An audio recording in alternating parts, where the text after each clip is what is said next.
আজকে কথা বলবো ছোট উদ্যোক্তারা আসলে কেন ছোট থেকে যায়, তারা কেন বড় হতে পারে না।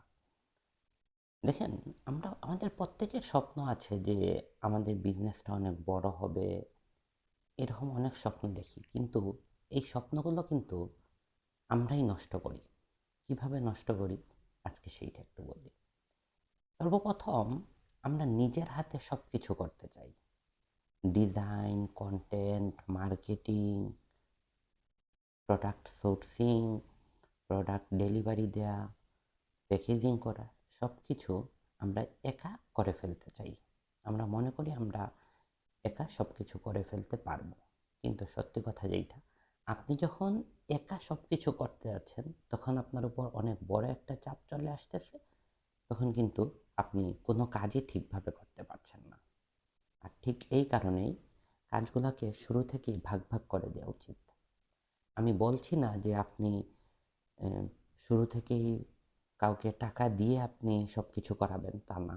আপনার ফ্যামিলি মেম্বার থেকে কারো সাপোর্ট নিয়ে তাদের হাতে কিছু কাজ ছেড়ে দিন। যে কাজটা একান্ত না হলে না হবে, সেটাতে অল্প পরিমাণে ইনভেস্ট করে কাজ করিয়ে নিতে পারেন। নাম্বার 2, আপনি কন্টিনিউ প্রোডাক্টে ফোকাস দিচ্ছেন, কিন্তু কাস্টমারের দিকে আপনি ফোকাস দিচ্ছেন না। আপনার প্রোডাক্টটা কাস্টমারের কিভাবে সময় বাঁচাচ্ছে, উপকার হচ্ছে, কিভাবে ভ্যালু দিচ্ছে, এই জিনিসটা যদি আপনি কাস্টমারকে বোঝাতে না পারেন, তাহলে আপনি হাজার মার্কেটিং করেন না কেন, কোনো লাভ হবে না। আর ঠিক এই কারণেই সবসময় প্রোডাক্টে ফোকাস না দিয়ে মানুষ কি চায়, আপনার প্রোডাক্টের থেকে কিভাবে ভ্যালু পাচ্ছে, কিভাবে তার সময় বাঁচতেছে, এই বিষয়গুলো ক্লিয়ার করুন। দেখবেন আপনার মার্কেটিং অল্প বাজেটে অনেক বড় আকারে হয়ে যাবে। এবং নাম্বার 3, হতাশ হয়ে যাওয়া। আমরা শুরুতেই হতাশ হয়ে যাই যদি সেল না আসে। এই হতাশার কারণেই কিন্তু আমরা অনেকটাই পিছনে পড়ে যাই। এই কাজটা একদমই করা উচিত না।